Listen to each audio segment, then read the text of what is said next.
Hi, hello, welcome. Soma funny video all-rounder lecture তো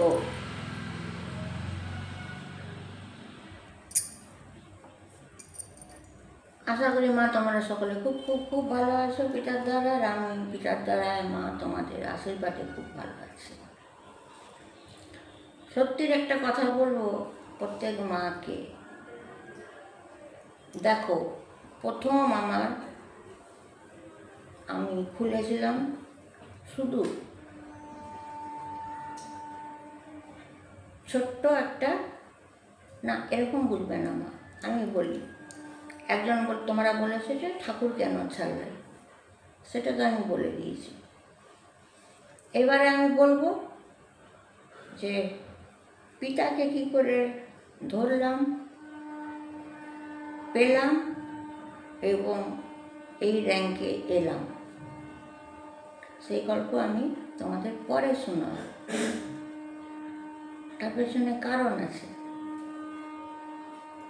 এবারে বলি, আমি যতগুলো গরিবের রান্নাঘর, Soma Jesus prayer centre, Mary Jesus prayer centre অনেক করেছি, অনেকে ইচ্ছে করে রিপোর্ট মেরে উড়িয়ে দিয়েছে, ভালো কথা। মনটা খারাপ ছিল, সোমা লাইফস্টাইল আর রাহুল সেট করে দিল, আর ওইটাই কন্টিনিউ করছিলাম।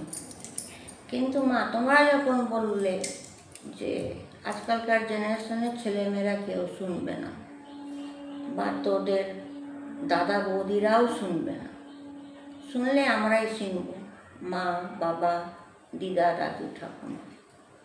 আর তোমাদের কথাটা দিয়ে আমি এটাকে স্টার্ট করেছি, বিশ্বাস করবে না মা, তোমাদের আশীর্বাদে এটাতে আমি জাম মেরেছি। তো যাই হোক, মাদের আশীর্বাদ সবসময় থাকে। যতই সন্তান বদমাশ হয়ে যাক, মা মায়ের জায়গায় খাম্বা হয়ে দাঁড়িয়ে থাকে। কিন্তু মা তোমাদের কালকের আমি দুটো পাঠ পেয়েছি। একটা পাঠ সব মা আপনারা থাকতে চাইছেন না ছেলে বৌমার কাছে, আর আরেকটা পাঠ পেয়েছি যেটা আমাকে সাজেশন দাও, সোমা মা তুমি তো আমাদের মা। তো দুটো পাঠ। তো প্রথম পাঠ আমি বলবো আশ্রমের ব্যাপারটা। কিন্তু মা আমি এখানে কোনো ছেলে বৌমার নাম উল্লেখ করব না। কোথার থেকে মা তুমি বলছো জায়গাটাও বলবো না, ঠিক আছে?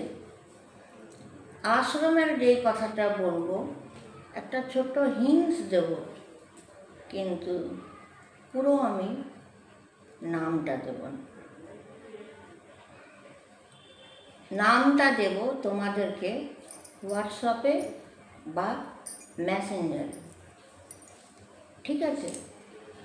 আমি চাই না আমি এখানে নাম বলে দেওয়ার পর ছেলে বৌমারা আরও পেছনে লাগুক। এবং কেন আশ্রমে চলে যাবে, খুব খারাপ লাগলো মেসেজগুলো পড়ে। কিন্তু মা আমি এক জায়গায় দু মাকে একটা আশ্রমে সেটেল করে দিয়েছি, এবং সেই মারা এত ভালো আছে, এত সুখে আছে, এত ভালো ভালো রিভিউ আমাকে দিচ্ছে, ফিডব্যাক দিচ্ছে, আশীর্বাদ দিচ্ছে যে কোন তাজমহলে এনে রাখলি, যেটা আমি নিজের বাড়িতেও পাইনি। তো যাই হোক, সেই দুই মা খুব ভালো আছে, কথা হয়। এই দিকে আরও 4 মা। দেখো একটাই কথা তোমাদেরকে বলবো, তো যেই দুই মাকে দিয়েছি খুব ভালোভাবে আছে। এবারে আমি বলছি কলকাতাতেই আছে, কলকাতা বেহালা, এর থেকে বেশি বলবো না। বাদ বাকি নামটা মা তোমাদের মেসেঞ্জার হোয়াটসঅ্যাপে দেবো, ঠিক আছে?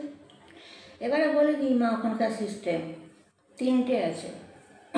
একটা হচ্ছে আপনি কেবিন নিতে পারেন নিজস্ব একটা রুম, একটা হচ্ছে লাক্সারি রুম নিতে পারেন, আর একটা হচ্ছে যারা পুয়ার ফ্যামিলির থেকে গরিব মা, সেটাও একটা আছে। 3টে জিনিস চলছে। এবারে আমি তো জানি না কোন মায়ের কত টাকা কি, যদি একটু আমি আপনাদের কাছে নিজের মেয়ের মতন হয়ে একটাই কথা বলবো, আমার জানার দরকার নেই আপনাদের ল্যান্ড আছে কিনা, টাকা আছে কিনা, গয়না আছে কিনা, বাড়ি আছে কিনা। আমার জানার দরকার এইটা, আপনার হাতে মান্থলি কত টাকা থাকে। এইটা রিকোয়েস্ট করব, আমাকে বলবেন। কেন বলছি, এখানে আমার কোনো স্বার্থ না, আমি তো আপনাদের মেয়ে। তাহলে আপনাদের হাতে যেটা থাকে সেই টাকা অনুযায়ী সেই জায়গাতে আমি থ্রো করব। এই অধিকারটা যদি মেনে নেন তো বলবেন। এবারে আসি 3 টাইপের। একটা এমনি কেবিন যদি নেন, খাট আছে, ড্রেসিং টেবিল আলনা আছে, ওয়াল টিভি আছে, অ্যাটাচ বাথরুম পায়খানা, ছোট্ট একটা টেবিল আর চেয়ার খাওয়ার জন্য, একা সিঙ্গেল রুম, এবং মেডিকেল ট্রিটমেন্ট আছে। প্রত্যেক বয়স্ক মানুষদের ফ্রুটস দেয়, মিল্ক দেয়, সুইট, প্রত্যেক মাদের ফল দেয়, দুধ দেয়, এবং ভ্যারাইটিস নানান রকম রান্না দেয়, এবং খুব কেয়ারিং। সকালে এসে বডি চেক আপ করে একজন এসে ঘর ক্লিন করে, কাপড় কাচে, বিছানা ঝেড়ে দেয়, এবং ইয়ামি খাবার দেয়, অসাধারণ খাবার, জল খাবার থেকে আপ টু রাত অবধি। আর এইগুলোর অ্যামাউন্টটা হচ্ছে 8,000। কেন কি দেখুন, আপনাদের মেডিসিন দিচ্ছে, আপনাদেরকে ফল দিচ্ছে, দুধ দিচ্ছে, মিষ্টি দিচ্ছে, মাছ মাংস ডিম, 8,000 টাকা। এইবার আসে লাক্সারি। আপনাদের ছেলে বৌমা হয়তো মাকে ঠকিয়ে লাড়লাপ্পা করে কোটি কোটি টাকা কামাচ্ছে।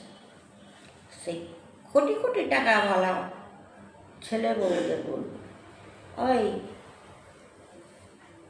তোদের খুব অসুবিধা হয়ে যাচ্ছে বল,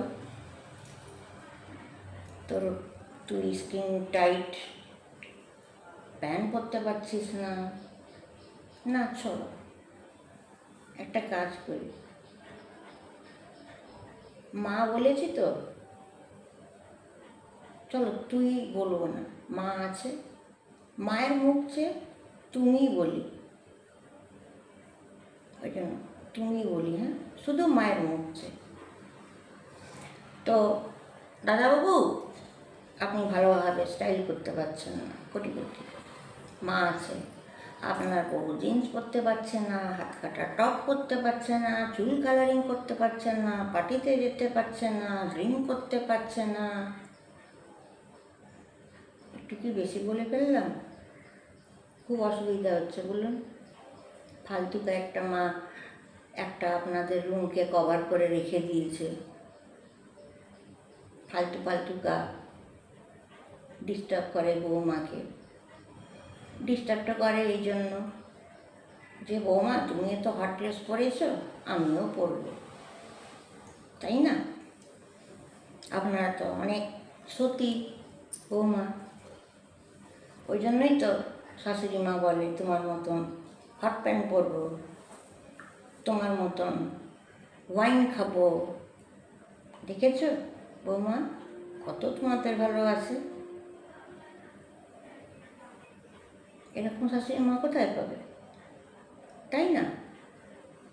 আবার খুব বড্ড রাগও ধরে দাদা বৌদি তোমাদের উপরে, কেন বোঝাটাকে রেখেছ, ছুঁড়ে পারে ফেলে দেবে তো মাদার ইন্ডিয়াকে, ফেলে দিন। আর যে আপনাদের বাচ্চাগুলো আছে না, বাচ্চাগুলোকে এখন থেকে শেখাতে শুরু করুন যে দেখ আমি তোর মা তোর ঠাকুমার সঙ্গে কীভাবে ব্যবহারটা করি, শিখিয়ে দিন। কেন বলো তো? যদি এই সময় শিখিয়ে দেন না, যখন আপনাদের বয়সটা হবে, আশা করি আই হোপ সো আপনার ছেলেরা তখন এইগুলোই থ্রো করবে। তো লাক্সারিতে কি আছে? লাক্সারিতে আছে বড় খাট, সোফা, ডাবল ডোর ফ্রিজ, আলমারি, ড্রেসিং টেবিল, আলনা, ওয়াল টিভি, এসি। একই জিনিস 14,000 হলো। এবারে লোয়ারে চলে আসছি, যারা গরিব দুঃখী তাদের জন্য একটা হল রুম, 15টা 20টা বেড আছে, পাশে একটা শুধু টেবিল চেয়ার আছে এবং ছোট্ট দুটো র্যাক করা আছে সুটকেস রাখার জন্য, ব্যাস আর কিছু না। একই খাবার। এটা ভাবেন না যে লাক্সারিতে আছে বলে তার খাবার আলাদা, যে 8,000 টাকা নিয়ে আছে তার খাবার আলাদা। খাবার এক, খালি টাকাটা একটু ডিফারেন্স। আর এইটার কস্ট হচ্ছে মাত্র 5,000 টাকা, 5,000 টাকা দিতে হবে। তো জয়েন্টে থাকতে হবে। তো এই তিনটে যেই কথাটা আমি বললাম, প্রথমে কোনো ডিপোজিট করতে হবে না। প্রথমে আপনাদের I card, pan card, voter card সব লাগবে। আশ্রমে জিজ্ঞেস করবে আপনি কেন থাকতে চাইছেন, সেটার উত্তর দিতে হবে। দ্বিতীয় প্রশ্ন হয়তো করতে পারে, দেখে তো মনে হচ্ছে আপনি বিশাল বড় ফ্যামিলি থেকে বিলং করেন, গাড়ি করে নামলেন, হঠাৎ আশ্রম কেন? এটাই রিপ্লাই দিতে হবে। আবার জিজ্ঞেস করবে আপনি কি আপনার ছেলে বৌমাকে ভালোবাসেন না, সেটারও রিপ্লাই দিতে হবে। ঠিক আছে, এরকম টুকিনাকি জিজ্ঞেস করবে। এবারে ছেলেকে ধরবে, ছেলেকে প্রশ্ন করবে সেমটাই, মাকে কেন আশ্রমে রাখছো, তুমি তো কোটিপতি, কেন কেয়ারিং নিচ্ছ না, অনেক কিছু এগুলো করবে। এবং ফর্ম ফিল আপ হবে, সব কিছু হবে। তারপরে যে যেমন পারবে 5,000 টাকার মধ্যে রাখুক, 8,000 টাকার মধ্যে রাখুক, বা 14, 15, 16 যাই হোক, নিজের মহল মনে হবে। ঘর মানে আশ্রম মনে হবে না যে লাক্সারিতে থাকবে। ঠিক আছে, 2 মা চলে গেছে অলরেডি, প্রত্যেকেই 2টো কেবিন নিয়েছে, 8,000 টাকা করে দিচ্ছে, বিন্দাস আছে, টিভি দেখছে, বাগানে ঘুরছে, পুকুরে স্নান করছে, নানান রকম খাবার খাচ্ছে, গান বাজনা হচ্ছে, সপ্তাহে একবার ঘোরাতে নিয়ে যাচ্ছে। ওরা অভাবটাকে বুঝতে দেয় না যে আমরা সন্তানদের জন্য চলে এসেছি। তো মা টোটাল অ্যাড্রেসটা আমি হোয়াটসঅ্যাপ আর মেসেঞ্জারে দেবো। একটাই ক্লু দিলাম, বেহালা। কেন কি বেহালাতে একটা আশ্রম নেই, 1000 আশ্রম আছে, তার জন্য। এবারে অ্যাজ ইউ লাইক মা, তোমরা যদি বলো যে সোমা মা আমাকে ওখানে সেটেল করিয়ে দাও, অবশ্যই করিয়ে দেবো। তাহলে আপনার নিজস্ব সব যা যা আছে সেগুলোকে রেডি করুন, দেন দ্বারা আমি 24 ঘন্টার মধ্যে ট্রান্সফার করে দেবো। ঠিক আছে, চলো, টেক কেয়ার, বাই।